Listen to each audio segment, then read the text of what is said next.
سب سے پہلی بات یہ اللہ تعالیٰ قرآن مجید کے بارے میں کہتے ہیں ذالک الکتاب لا ریب فیہ،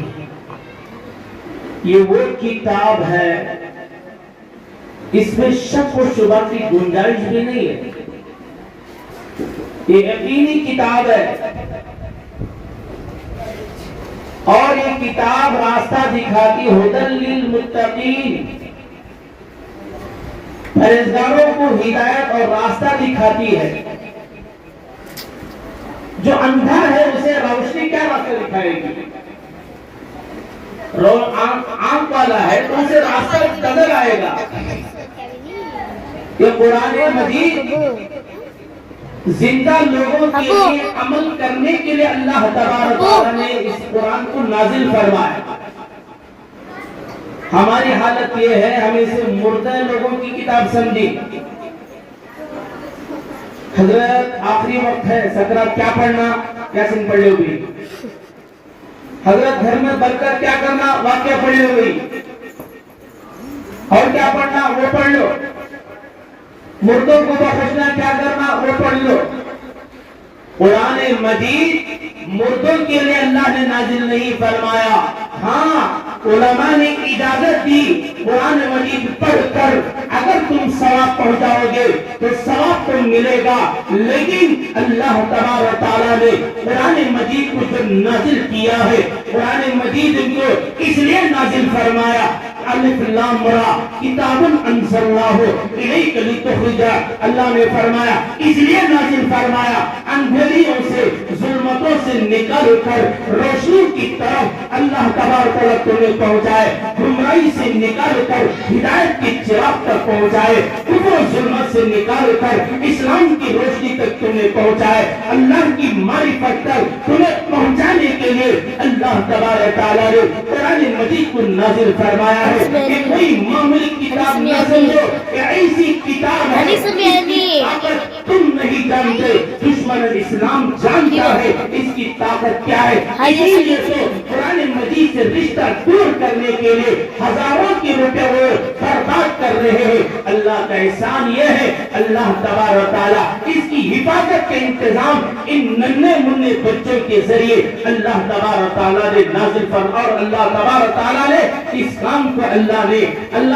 زمانے دراز سے ان بچوں کے حوالے فرما دیا، اور اسی لیے فرمایا خیرکم من تعلم القرآن وعلمہ، تم میں سب سے بہتر وہ ہے۔ آج ہمارے یہاں کروڑ پتی بہتر، ہاں ہماری سوچ ہے، ایم ایل اے بہتر، اس کی عزت ہے، عہدے کی عزت ہے، ارے خاک میں جائے تمہاری یہ عزت ہے، یہ تمہارے جو ہے عہدے قبر سے پہلے ختم کر دیے جائیں گے، مرنے کے بعد یہ نہیں کہے گا کہ ایم ایل اے ہے اس کا میت کہا جائے گا، لیکن قرآن مجید حافظ قرآن یہ اتنی بڑی دولت ہے۔ میرے بچوں یاد رکھ لو، جس قرآن کو تم اپنے سینے میں لے رہے ہو یہ قرآن کبھی تمہارے سے جدا نہیں ہوگا۔ علماء فرماتے قرآن مجید دنیا میں تمہارے ساتھ تھا، جو اس کی تلاوت کرتا تھا، جو اس کی اس پر عمل کرتا تھا، وہ قرآن مجید انسانی شکل میں قبر کے اندر بھی آئے گا، منکر نکیر کے سامنے کھڑا ہو جائے، کہے گا ہٹ جاؤ یہاں سے، یہ میرا ساتھی ہے جو رات میں تلاوت کرتا تھا، آج میری اسے ضرورت ہے، میں اسے جدا اختیار نہ کروں گا۔ قربان جائے قرآن مجید پر اس کے رشتہ دار باہر سے چھوڑ کر چلے گئے، اس کی بیوی سے چھوڑ دی، اس کے بچے سے چھوڑ دیے، اس کے ماں باپ اس کو چھوڑ دیے، اس کا کاروبار اس کو چھوڑ دیا، سب چیزوں نے قبر سے پہلے پہلے اوپر اسے سب کو دو آنسو گرا کر اسے اس کے دامن فراغ دے کر چھوڑ گئے، لیکن قربان جائے قرآن مجید ہمیں قبر کے اندر بھی ساتھ آئے گا اور ان منکر نکیر کے سامنے کھڑا ہو جائے گا، اے خبردار اسے کچھ نہیں کہے گا، وہ کہیں گے تو اللہ کی تو بھی اللہ کے معمول سے آیا ہے، ہم بھی اللہ کی طرف سے آئے ہیں، ہمیں سوال کرنے کا موقع دے دے۔ وہ قرآن قرآن مجید کہے گا میں یہی پر رہوں گا، وہ کہیں گے اکیلے میں ہم سوال کریں گے، لیکن وہ جواب دے گا نہیں نہیں میں اس کا ساتھی ہوں، میں اسے چھوڑوں گا نہیں، میں اگر تم اللہ کی طرف سے آئے تم سوال جو کرنا سوال کر لو۔ وہ قرآن مجید اس حافظ قرآن سے کہے گا اللہ کے بندے تو ڈرنا نہیں، میں تیرے ساتھ ہوں، ان سوال جواب کے بعد تجھے کوئی جو ہے تجھے کوئی غم نہیں ہوگا، وہ سوال جواب صحیح دے دے گا، اللہ کے پاس جا کر خدا کے عرش کے پاس جا کر اس کے لیے بچھانے کا انتظام کرے گا اور اللہ کے سامنے ضد کر لے گا کہ اللہ آپ اس سے راضی ہو جائے، آپ اس سے راضی ہو جائے، اللہ پاک اس بندے سے راضی ہو جائیں گے۔ معمولی چیز نہیں ہے۔ حدیث کی تشریح کر دو، خیرکم من تعلم القرآن وعلمہ، علماء اس کی تشریح میں فرماتے ہیں وہ مال بہتر مال ہے جو قرآن کی خدمت میں لگتا ہے نا؟ مال اللہ نے دیا ہے نا، مال دیا نا اللہ پر، بھی بچوں کھلاتی، خواہشہ پوری کرنے جاتی، یہاں گئے وہاں گئے، میسور گئے، اٹھی گئے، بیوی کچھ بولی وہ اللہ کو دیے، اتوار کے دن تو فرمائشہ بہت رہتی، سنڈے بہت فرمائشہ، کوسی باہر کی بریانی بھی، کیا وہ نام بھول گیا مجھے، دیکھو بھئی نام ماشاءاللہ، نام یاد ہے مطلب ماشاءاللہ، وہ ہے سعودی کا کوسے کی کھانا، یمن کا کھانا، مندی، سارے چیزیں کھلو، مانا نہیں ہے، بھی بچوں کھلو صدقہ ہے، لیکن یاد رکھ لو جو تم کھاتے ہو اپنی خواہشات پر جو لگاتے ہو اس مال میں، تمہارے مال میں جو تم مدرسے کو لگاتے ہو، ان ننھے منھے بچوں پر جو لگاتے ہو، اور اس حدیث کی تشریح علماء فرماتے وہ مال بہتر مال ہے جو ان کے لیے تم لگاتے ہو۔ اور سنو وہ وقت تمہارا بہتر وقت ہے جو قرآن کی سیکھنے سکھانے کے لیے لگایا جاتا ہے، اور وہ تمہاری زندگی تمہارا وقت بہتر ہے، جیسا کہ تمہارا صبح وقت صبح 6 بجے سے تم 11 بجے تک اپنی بیوی بچوں کے ساتھ تھے، اپنے کاروبار میں تھے، یہاں پر 11 بجے سے لے کر 2 یا 3 بجے تک رہتے ہیں، خدا کی قسم کھا کر کہتا ہوں علماء کے درمیان میں یہ بات ٹنکی کی چوٹ میں کہتا ہوں، اس حدیث کی روشنی میں کہتا ہوں یہ وقت تمہارا بہتر ہے جو 6 گھنٹے سے لے کر 11 گھنٹے تک تمہارا اپنے وقت تمہیں گزارا، اپنے اوقات کے لیے گزارا، ان میں سب سے بہتر یہ وقت ہے جو قرآن کے لیے تم نے لگایا ہے۔ یہ وقت تمہارا بہتر قیمتی وقت ہے، قیمتی وقت ہے۔ قرآن مجید کے 5 حقوق ہیں، یاد رکھتی؟ ارے منی تو ہلو بابا ہوں اگر بولو بول کرے تو ختم کر لو بنتا چبر، کہتے ہیں 5 حق ہیں، سب یاد رکھیں اس 5 حقوق، میں بھی یاد رکھو، میں بھی بے نیاز نہیں ہو، اسٹیج پہ بیٹھے والے اور نیچے بیٹھے والے اور پردے میں بیٹھ کر میں سمجھتا ہوں ذرا باتیں کرتے رہیں گا، انہوں سمجھتا ہوں، میں ذرا سمجھتا ہوں، زیادہ نہیں سمجھتا، باتیں چھوڑ کر ان باتوں کی طرف توجہ دو۔ تمہیں بلایا کیوں گئے ہیں یہاں پر؟ تاکہ ایک پیغام اس مدرسے سے لے کر جانے کے لیے تمہیں بلایا ہے، اور کوئی ضرورت کی بات نہیں تھی یہاں۔ کیا ہوگی؟ کیا بھی پیغام لے کر جانے کے لیے تمہیں بلایا گیا۔ درمیان میں بات آ گئی، ہمارے امام ابو حنیفہ، امام اعظم ابو حنیفہ رحمۃ اللہ علیہ فرماتے ہیں، انہوں نے اپنی کتاب میں لکھا